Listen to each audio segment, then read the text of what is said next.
E, gente, eu espero que vocês estejam todos bem, apesar dos pesares. Espero que as famílias de vocês estejam todas bem também.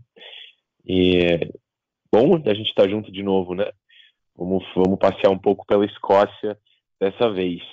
Bom, essa ideia desse webinar de Escócia, ele é muito mais para a gente tentar organizar um pouco do que a gente normalmente propõe para a Escócia, tentar trazer lugares que não são tão explorados como deveriam e tentar dar uma ideia um pouco mais profunda daquilo que pode ser oferecido na Escócia. Normalmente, e infelizmente, a Escócia é apagada pela fama, pela força de Londres. Então tem muita gente que viaja para o Reino Unido, conhece Londres, conhece a Inglaterra, mas ainda não teve oportunidade de ir para a Escócia.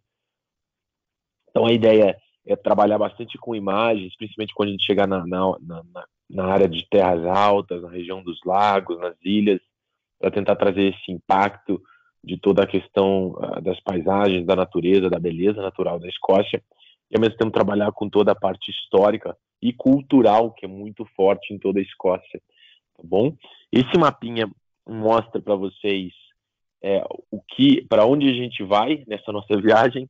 Eu tentei colocar as principais cidades e ilhas que a gente vai estar explorando para vocês terem uma ideia de logística em relação ao que a gente vai fazer. Novamente, vale a pena repetir a questão de a Escócia ser um país relativamente pequeno. Dessa forma, isso facilita muito a questão da logística, a questão de desenhar um itinerário. É muito importante sempre que a gente tenha, né, aquilo que a gente já faz muito bem com vocês há muito tempo, que é ter o perfil do cliente, porque a gente tem Edimburgo, que seria o ponto de partida para qualquer início de viagem pela Escócia. Mas aí, dependendo muito do perfil do cliente, a gente vai traçar caminhos diferentes. Então, o cliente que tem interesse em golfe, por exemplo, a gente vai trazer ele para essa região de Glamis e St. Andrews, onde eles vão poder ter as experiências de golfe. A gente vai falar um pouco sobre isso durante o webinar. Se o cliente tem interesse muito mais em natureza, em whisky, a gente vai, obviamente, trazer ele para terras altas, para a região de Inverness, e, de repente, incluir uma das ilhas, Skye ou Ilhas Orkney, no roteiro, tá? Eu vou, junto com o webinar, vou mandar para vocês exemplos de itinerários, tá, de viagens que podem ser feitas, levando em consideração os diferentes tipos de perfil de cliente. E, bom, para a gente não demorar muito, queria começar falando, né, da famosa e maravilhosa Edimburgo, cidade que atrai tanta gente pelo mundo inteiro. Eu gosto muito dessa foto porque ela consegue ilustrar para a gente um pouco do que é essa vista da organização de Edimburgo. Edimburgo, ela é uma cidade muito histórica, ela tem uma abundância histórica desproporcional. A gente realmente tem um apelo medieval em Edimburgo quando a gente caminha pela Milha Real. Eu já vou falar para vocês o que é a Milha Real. Essa foto a gente consegue ver uma porção de catedrais, né, construções com uma arquitetura gótica. Essa foto ela foi tirada desde Calton Hill, e aí a gente consegue ver no centro da imagem, a gente consegue ver o castelo de Edimburgo, que seria o ponto focal, o ponto central de toda a cidade, tá? E aí ao redor a gente vai vendo as igrejas, as catedrais. No fundo a gente tem o oceano, porque Edimburgo é uma cidade portuária, e isso é uma coisa que às vezes, as pessoas esquecem, às vezes, né? Que existe um porto perto da cidade de Edimburgo. E Edimburgo é dividido em duas cidades, tá? O que seria a cidade antiga, que está dentro da Milha Real e ao redor da Milha Real, e a gente tem a cidade nova, a nova cidade georgiana, como se costuma dizer, que está exatamente ao lado da cidade antiga medieval. E aí a gente consegue trabalhar com um contraste bastante intenso entre o novo e o antigo. Muito da cultura de Edimburgo, que eu vou trabalhar aqui, tentar trabalhar e tentar pegar o insight de vocês depois em relação à cultura, né, de Edimburgo. Eu acho que a Escócia, no geral, talvez assim como a Grécia, é um dos países da Europa que tem uma cultura de mitos e lendas e contos culturais muito forte. O que mais chama atenção, por exemplo, na Escócia, além do conto dos monstros, como o monstro do Lago Ness, que é algo que a gente vai ver, e eu vou tentar desvendar esse mistério para vocês, a gente também tem muito da questão dos fantasmas, né? Os fantasmas são muito presentes em toda a história da Escócia. Então, aonde quer que você vá na Escócia, você tem contos de aparições de fantasmas, registros fotográficos. Então, esse aspecto cultural é algo que eu também vou tentando trazer durante o webinar para trazer uma questão de curiosidade mesmo, algo um pouco diferente. Tá? Queria só ilustrar o início a gente vai descer a Milha Real, tá, gente? Para a gente descer a Milha Real, a gente precisa do ponto focal de Edimburgo, que é o Castelo de Edimburgo. O Castelo de Edimburgo, ele está localizado, né, é dramática a posição dele, em cima de uma rocha.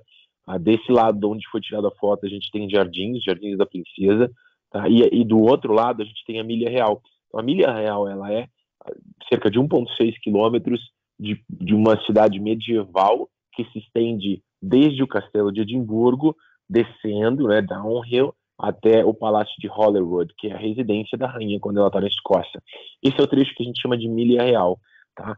E começa no Castelo de Edimburgo. Então, normalmente o passeio ele se inicia pelo Castelo de Edimburgo, porque durante meio-dia a gente vai ter um período de meio-dia, né? A gente vai explorar essa cidade medieval de Edimburgo. Algo bem interessante que a gente consegue fazer no Castelo de Edimburgo para clientes que têm um perfil mais exclusivo é visita privada, que a gente consegue fazer, mas também um café da manhã no pátio do castelo, tá? A gente trabalha com essa possibilidade para clientes que sejam bastante VIP ou que queiram uma experiência bastante diferente. Bom, falando em cultura escocesa e falando em fantasmas, o Castelo de Edimburgo talvez seja o lugar na Escócia que mais tenha registros de aparições de fantasmas, de barulhos de fantasmas, e muitas das pessoas dizem que foram os prisioneiros logo depois do ataque de Cromwell em 1600 que ficaram detentos no castelo, e hoje inclusive tem, né, situações onde você tem um grupo de turistas dentro do castelo, eles saem gritando, correndo porque viram um fantasma. Então são curiosidades que só a Escócia nos traz. Então a gente começa a descer agora a Milha Real, a gente está caminhando, tá, em direção ao Palácio de Holyrood. Saímos do Castelo de Edimburgo e aí a gente começa a caminhar pela Milha Real. Só algo que eu queria chamar a atenção é porque normalmente as pessoas me perguntam até que ponto a Escócia é um destino para crianças, né, que a gente possa contemplar uma viagem familiar.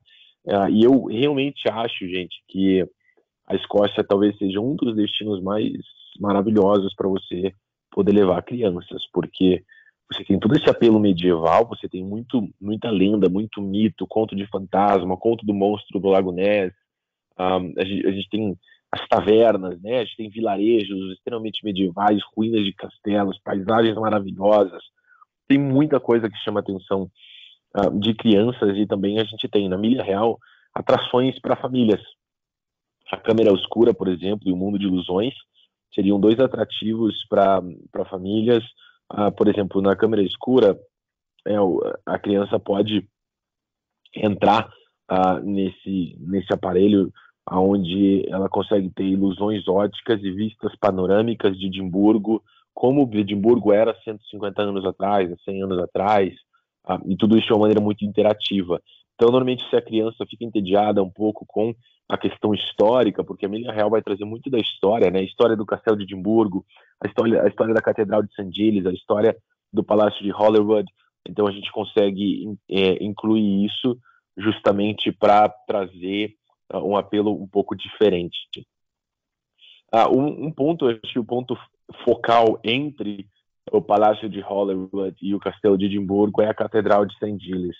A Catedral de St. Giles ela é considerada pelos presbiterianos como a sua igreja matriz. Ela tem um apelo religioso muito forte, para a religião protestante, e ela teve o início da construção da Catedral de St. Giles foi no século XI, tá? E ela a arquitetura, o desenho da igreja interna, ela é uma das mais, e para mim é uma das mais intrigantes que existe. Eu acho maravilhosa toda a parte interna da catedral, né, a gente poderia traduzir para o português como Santo Egídio, e ela está localizada exatamente entre o Palácio da Rainha, o Palácio de Holyrood e o Castelo de Edimburgo. Então, no meio da Milha Real.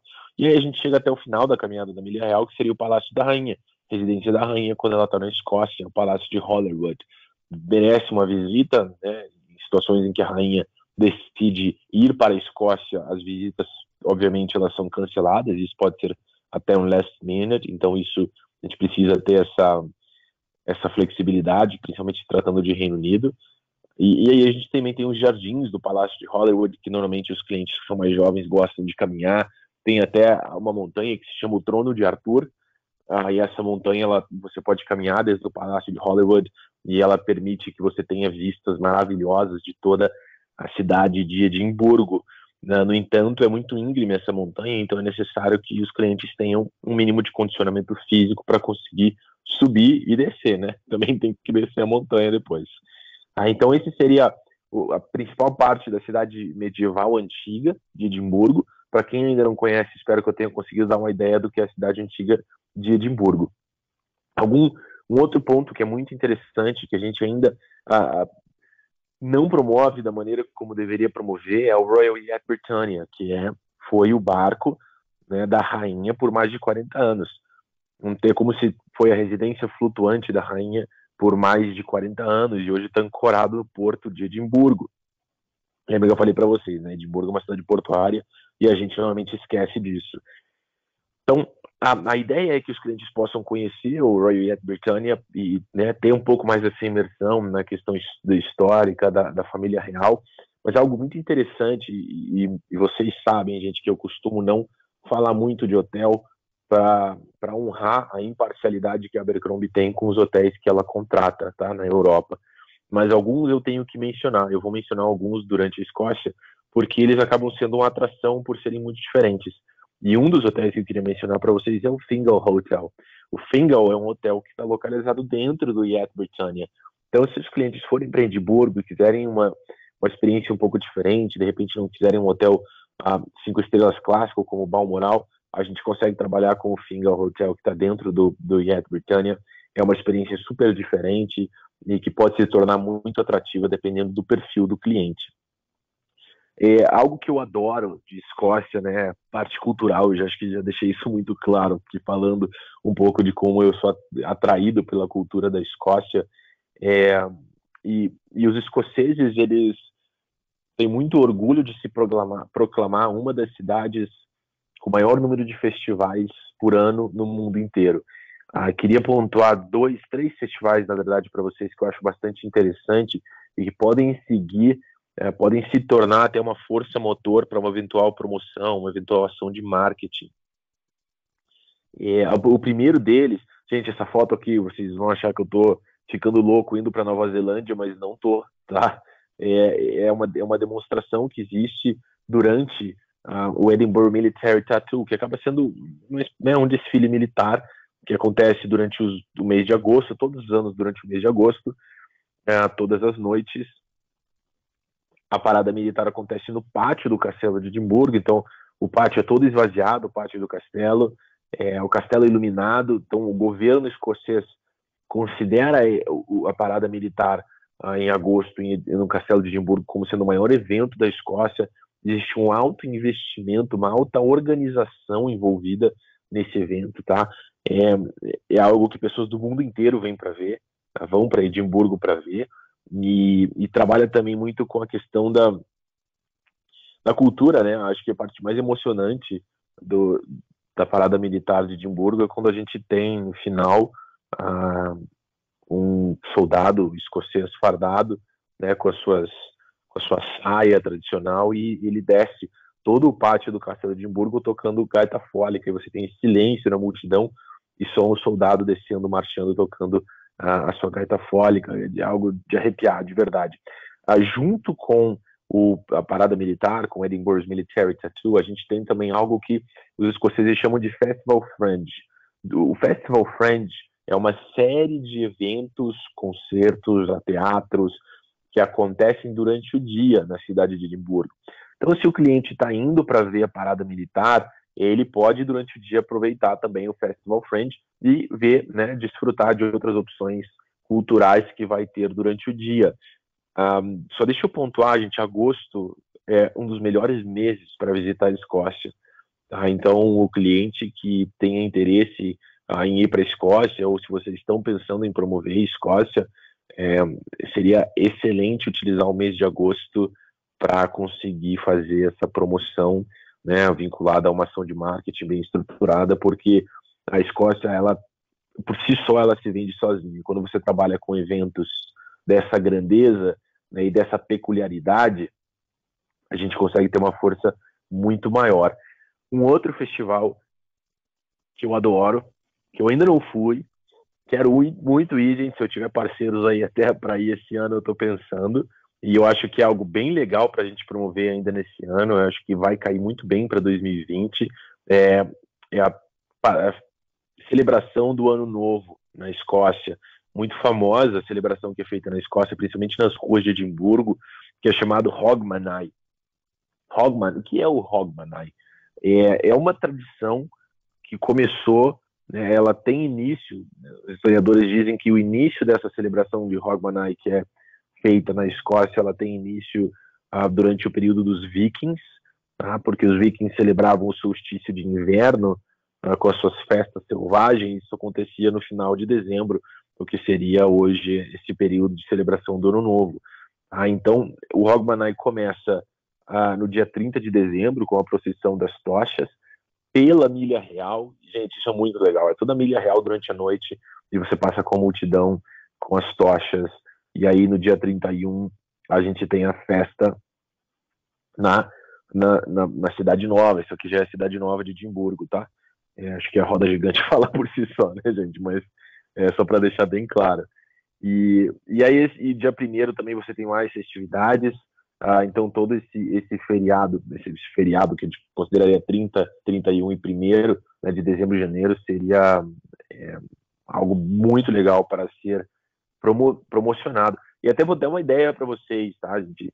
Combinação do Hogmanay na Escócia com mercados de Natal na Europa Central são um combo muito bom.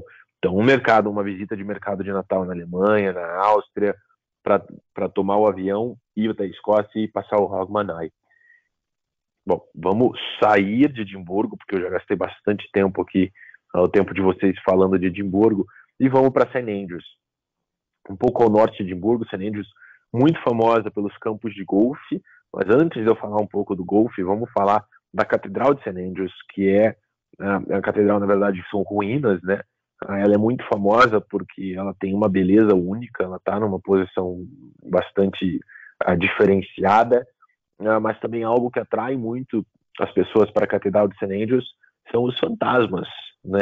Inclusive, você tem, quando se trata em clientes que não têm um perfil Abercrombie, você tem tours, passeios públicos que saem de Edimburgo até St. Andrews só para visitar a Catedral de St. Andrews por causa dos fantasmas.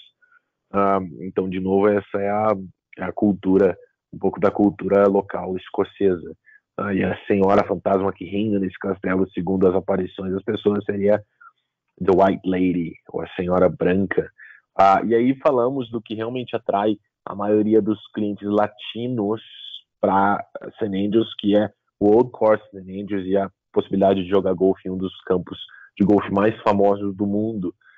Vale chamar a atenção que a gente consegue oferecer uma experiência no Old Course de St. Andrews, onde os clientes vão ter uma aula de golfe com o campeão do PGA ou um ex-capitão da Copa Ryder, tá? Então, a gente consegue proporcionar isso para que durante um período de meio-dia o cliente tenha essa experiência.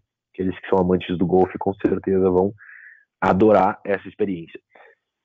Vou falar de uma cidade que é muito pouco vista, é muito pouco sugerida, que é a cidade de Dundee, que está muito próximo de St. Andrews.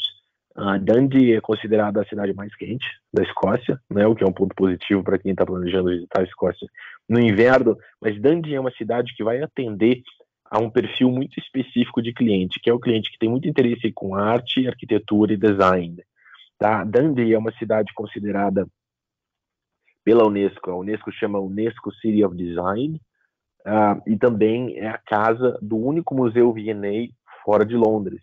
Então a gente tem, aí vocês conseguem ver na foto, o Victoria and Albert Museum, que para quem, né, já foi e conhece o V&A que tem em Londres, esse é um dos maiores museus do mundo.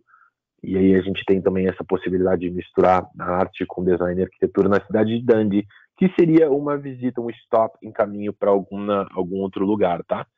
A gente vai agora falar um pouco de Glasgow, muito porque Glasgow geralmente cria muitas dúvidas, muitas indagações, o que fazer em Glasgow, por que Glasgow, vale a pena ir para Glasgow. Então, assim, gente, já de imediato, quero falar para vocês que Glasgow é uma cidade muito diferente do que a gente vai ver no resto da Escócia. O restante da Escócia traz muito desse aspecto medieval, traz muito uma imersão na história, e Glasgow já é uma cidade mais cosmopolita, é uma cidade mais vibrante, é uma cidade mais viva. Então isso vai depender muito do que o cliente espera. A Glasgow tem essa vista panorâmica linda com o rio que corta a cidade, com as suas pontes, uma arquitetura muito mais moderna, muito mais ousada do que o restante das cidades da Escócia, mas também tem as suas atrações que seriam um pouco mais histórico-culturais. A primeira seria o Museu de Kelvin Grove, que é chamado Art Gallery and Museum, e é um dos museus mais importantes da Escócia. A gente tem, por exemplo, pinturas de Salvador Dalí, que estão expostas no Museu de Kelvin Grove. E aí a gente teria o ponto central histórico de Glasgow, que seria a Catedral de Glasgow. A Catedral de Glasgow foi a única construção no continente escocês que passou pelo período da reforma, cerca dos anos 1500, intacta. Tá? Então ela ainda mantém a sua estrutura original muito bem conservada. Os relatos mostram que a catedral começou a ser construída perto do século XIII, né, no século XIII. Aí a gente começa a subir, a gente está chegando até o que eu considero um dos pontos de destaque, que são as Highlands. A gente passa pelo Castelo de Stirling. E o Castelo de Stirling seria uma passada. Então, de novo, o cliente está indo de Edimburgo para as Terras Altas, para Inverness ou para Fort William, ele pode fazer essa parada no Castelo de Stirling. E por que o Castelo de Stirling? Bom, primeiro porque o castelo é maravilhoso. Segundo, porque as vistas que você pode ter do Castelo de Stirling, você já começa a ver o que é o Parque de Trossachs e o Lago Lomond, que é o que a gente vai falar no próximo slide. Tá? E além disso, a gente tem também os cafés, enfim, as lojas locais que estão na cidade de Stirling, que também trazem um atrativo muito forte para o público brasileiro, para o público latino em geral. Tá? O público latino gosta de visitar Stirling por essa pegada mais cultural, mais local. Aí a gente chega no que seria o início das paisagens que a gente espera quando fala de Highlands. Ainda não estamos nas Highlands, mas estamos próximos. E a gente chega no Lago Lomond e o Parque Nacional de Trossachs, que, como eu falei, estão ao redor de Stirling. Tá? E aqui a gente trabalha muito com a parte de contemplação, de atividades relacionadas à natureza, com passeios de barco, com hiking. De novo, essa região, Lago Lomond, Trossachs e Stirling, ela é sugerida como uma viagem em caminho às Terras Altas, ou de regresso a Edimburgo, tá? Pode ser feito um full day também, mas normalmente a gente inclui no meio do caminho para maximizar o tempo dos clientes de vocês. E aí eu tenho aí algumas imagens para vocês poderem ver um pouco da beleza do que é o Lago Lomond e o Parque Nacional de Trossachs. E a gente chega em Perthshire. A gente já está aos pés das Terras Altas. Perthshire tem no centro do seu, é um condado, né? No centro de Perthshire a gente tem a cidade de Perth. E além de ter um apelo muito local, muito bacana, uma cultura local e uma história muito interessante, em Perth a gente tem também o Palácio de Scone, o Scone Palace, que é um dos palácios mais importantes para a cultura escocesa, porque foi nesse palácio que foram coroados reis escoceses como Macbeth e Charles II. Tá? Então a gente tem esse apelo cultural histórico muito relacionado à Escócia. E aí antes da gente chegar nas Terras Altas, eu fiz uma contramão aqui, fui um pouco pro outro lado, só para falar de Gleneagles para vocês, porque o golfe ele acaba sendo um ponto vital, né, na oferta de Escócia. Então, assim como a gente tem em St. Andrews, a gente tem também em Gleneagles. E a opção de jogar golfe em Gleneagles está muito relacionada à estadia no hotel. Então, o cliente se hospeda no Gleneagles, um hotel maravilhoso, 5 estrelas, um palácio. Não tem como o cliente não gostar, e ele aproveita a sua estadia ali para poder utilizar os campos de golfe. E a mesma experiência que a gente oferece em St. Andrews, com as experiências com um campeão, jogar golfe com um campeão do PGA, a gente também consegue oferecer em Gleneagles. E de Gleneagles, se o cliente for se hospedar por 3, 4 noites, ele pode fazer full day tours desde Gleneagles para o resto da Escócia. Agora a gente entra nas Highlands, né? Acho que para muitos a parte mais esperada, então eu tentei fazer um círculo para mostrar para vocês o que é, qual é a região que compreende a região das Highlands. A gente tem o coração das Highlands em Inverness, e a gente consegue ver outros 2 lugares que são muito famosos, como Fort William, que também está dentro das Highlands, e a Ilha de Skye, que também é parte das Highlands, mas Inverness seria o coração, o ponto central das Highlands. Quando a gente fala de Highlands, a gente fala muito de paisagem mágica, né? A gente fala muito de magia, de paisagens de sonhos, assim. E de verdade, gente, para quem ainda não foi para as Highlands, vale muito a pena você ir só para mergulhar no que você consegue ver de paisagem, beleza natural. E aí eu só queria tocar um pouco dentro de uma parte, está dentro da Highlands, mas é o Parque Nacional de Cairngorms, porque é um dos maiores parques de todo o Reino Unido, tá? E aqui você tem uma variedade de opções relacionadas a atividades outdoor, caminhada, hiking, a gente tem passeios em barco pelos lagos, e a gente também tem opções de esqui, tá? Nas estações de esqui no Parque Nacional de Cairngorms. E antes da gente chegar no coração das Highlands, que seria em Inverness, eu queria falar um pouco de Fort William. Fort William é uma cidade que levanta muitas dúvidas, e as pessoas perguntam, às vezes, por que deixar os clientes em Fort William quando tem Inverness? E essa realmente é uma pergunta muito comum. Entre Fort William e Inverness, aonde deixar o cliente para explorar as terras altas? E aí eu trago para vocês 3 razões pelas quais as pessoas escolhem se hospedar em Fort William. E uma delas é muito específica para o mercado latino, e eu vou contar para vocês por quê. Primeiro, para a gente começar a entrar nessa questão, a gente tem que entender que Fort William está localizado aos pés da maior montanha de toda a Grã-Bretanha, que é a montanha de Ben Nevis. Então, a primeira razão pela qual os clientes optam ficar em Fort William é quando eles têm um interesse muito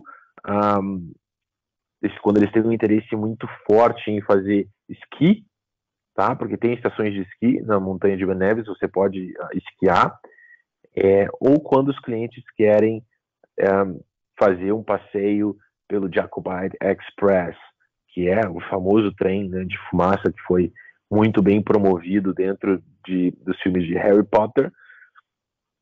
Não quer dizer que você não possa fazer um passeio pelo Jacobite Express saindo de Inverness.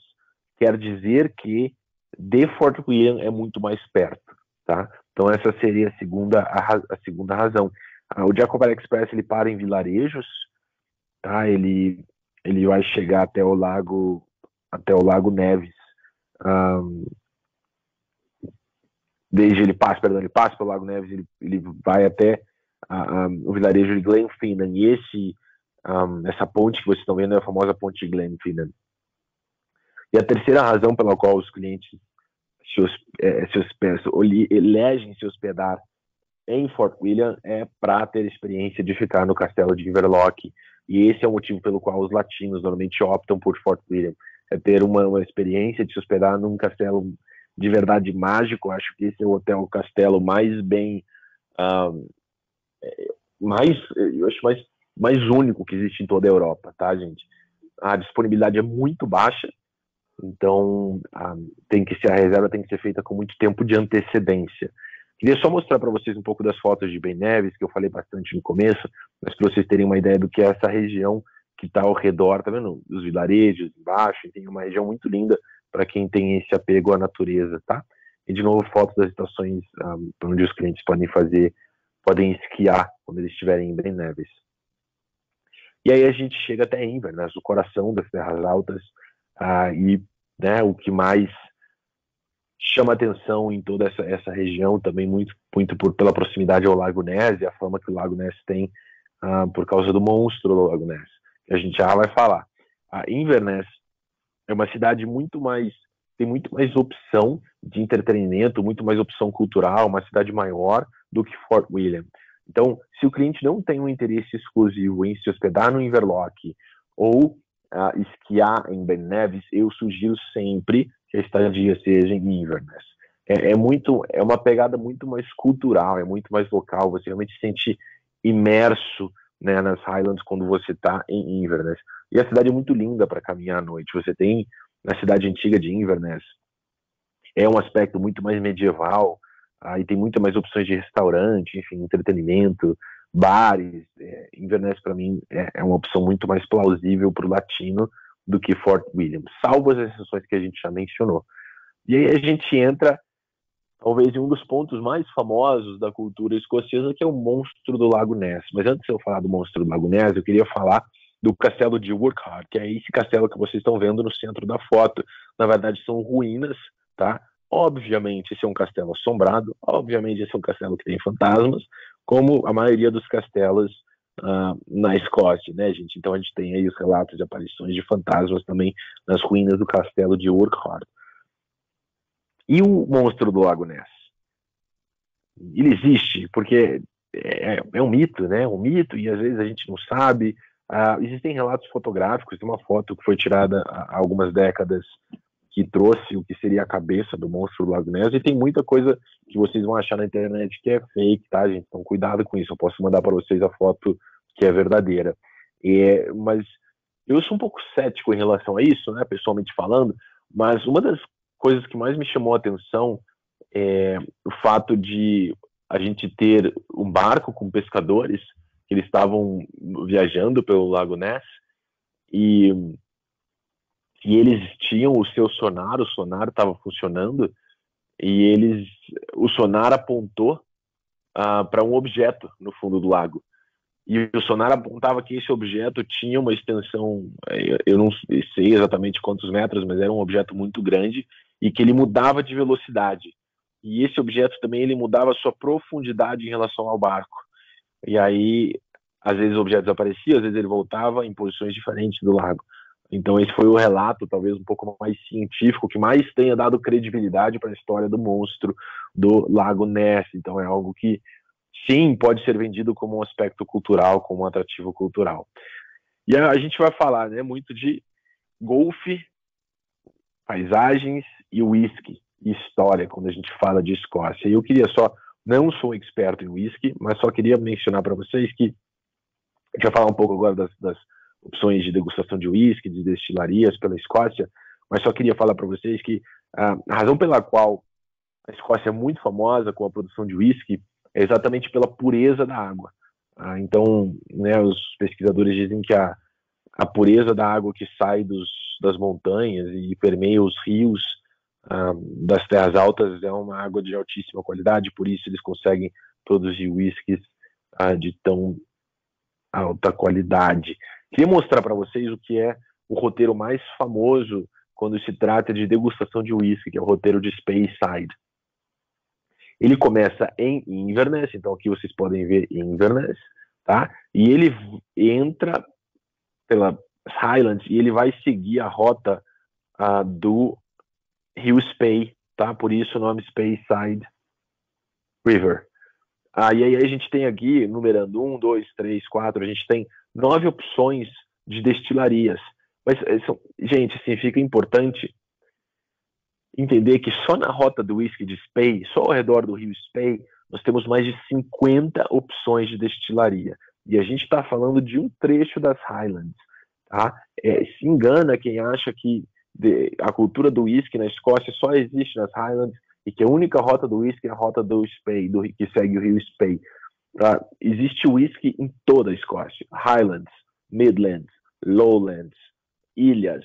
Onde quer que você vá, você vai ter whisky, diferentes métodos de produção, mas você vai ter destilarias e há a possibilidade de incluir degustação de whisky por toda a Escócia. Tá? Isso não acontece só nas terras altas. E um exemplo de uma destilaria que é muito famosa e muito forte é a Macallan, né? O whisky Macallan. E eu queria só mostrar para vocês a foto da nova destilaria que eles têm nas terras altas.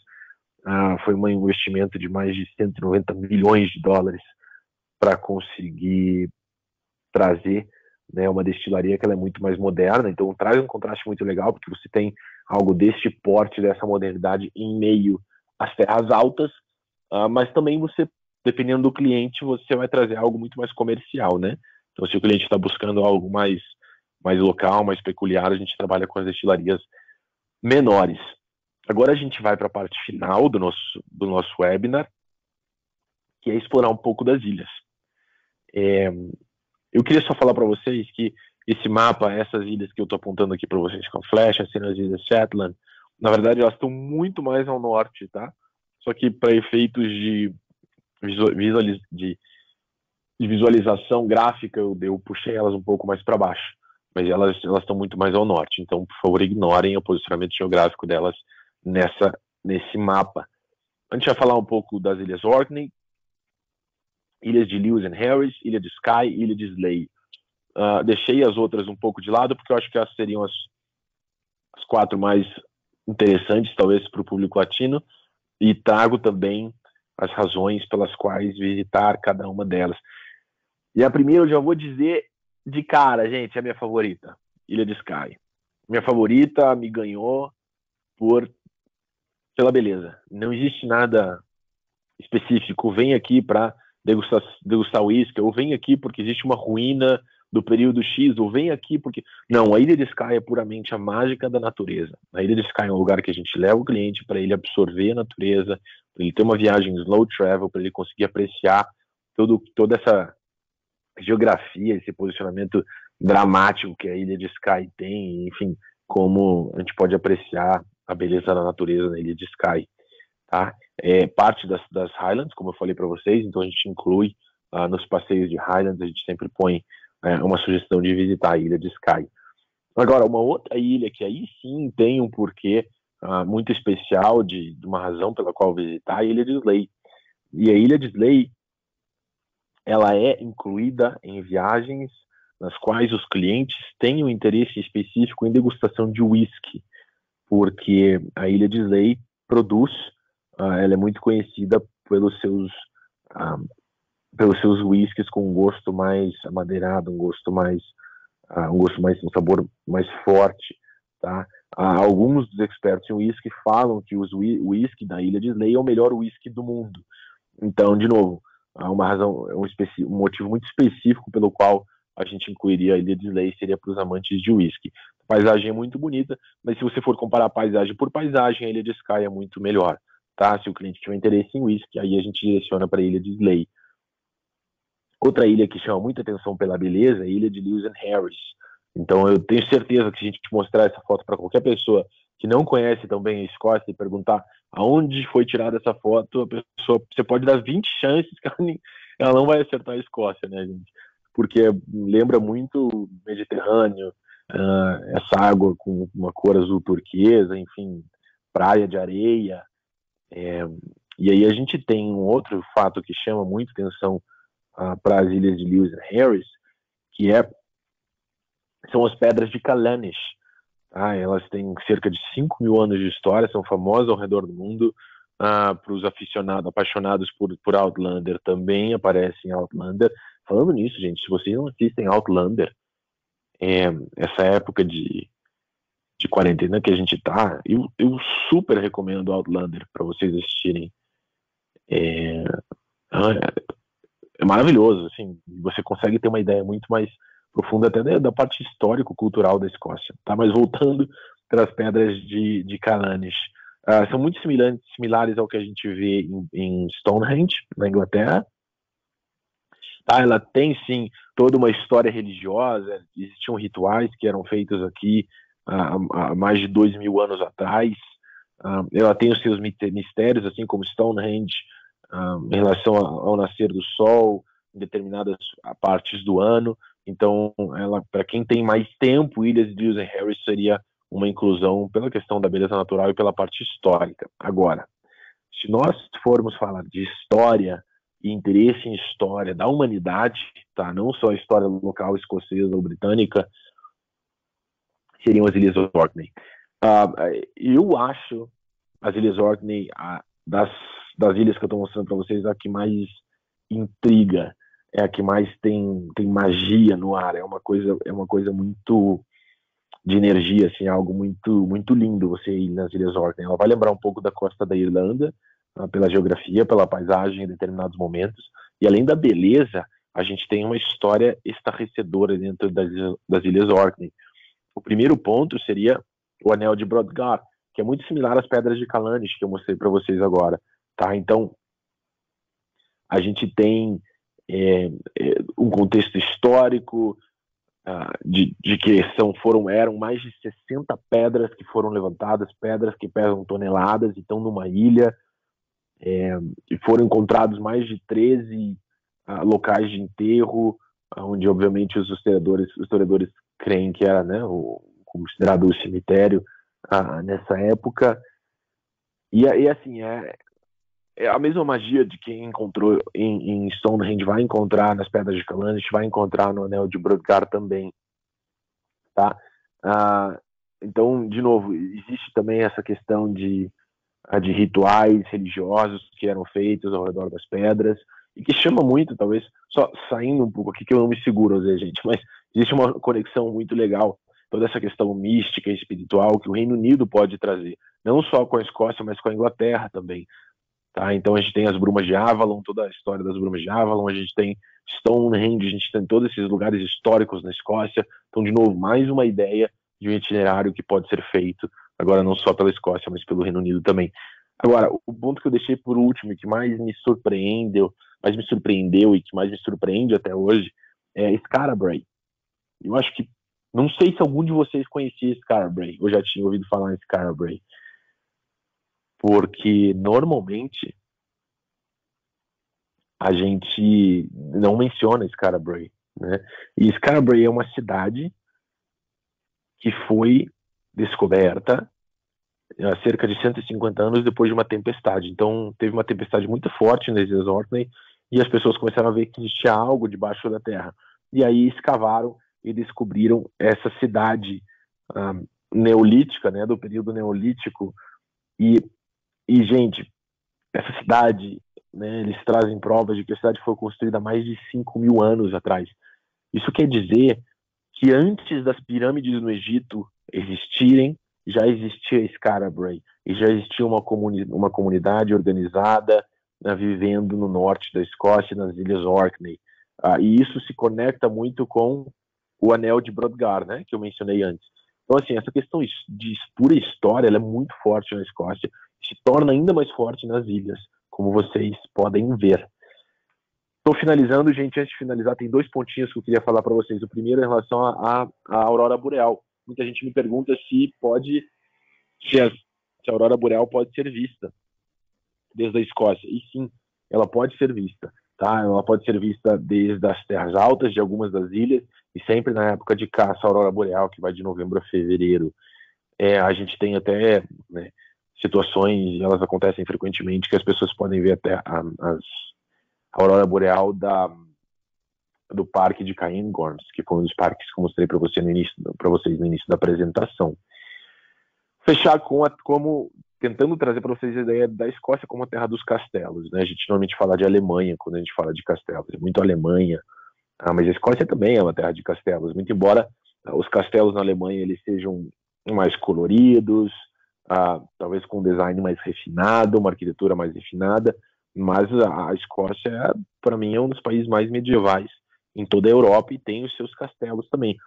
São 5 castelos que eu elegi, que são considerados os 5 castelos mais bonitos da Escócia. O primeiro é o Castelo de Edimburgo, mas eu já vou tirar o Castelo de Edimburgo da primeira posição. Para mim, não é o castelo mais bonito da Escócia. Eu já vou mostrar para vocês qual é.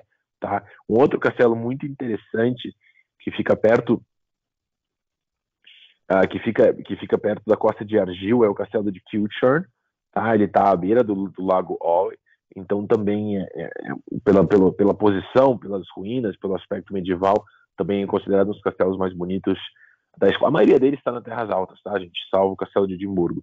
A gente tem também o castelo de Eilean e que vocês acreditam que ele também é um dos castelos onde existe maior relato de atividades paranormal, de fantasmas, e as pessoas também às vezes saem gritando do castelo porque viram fantasma, é o castelo de Eilean.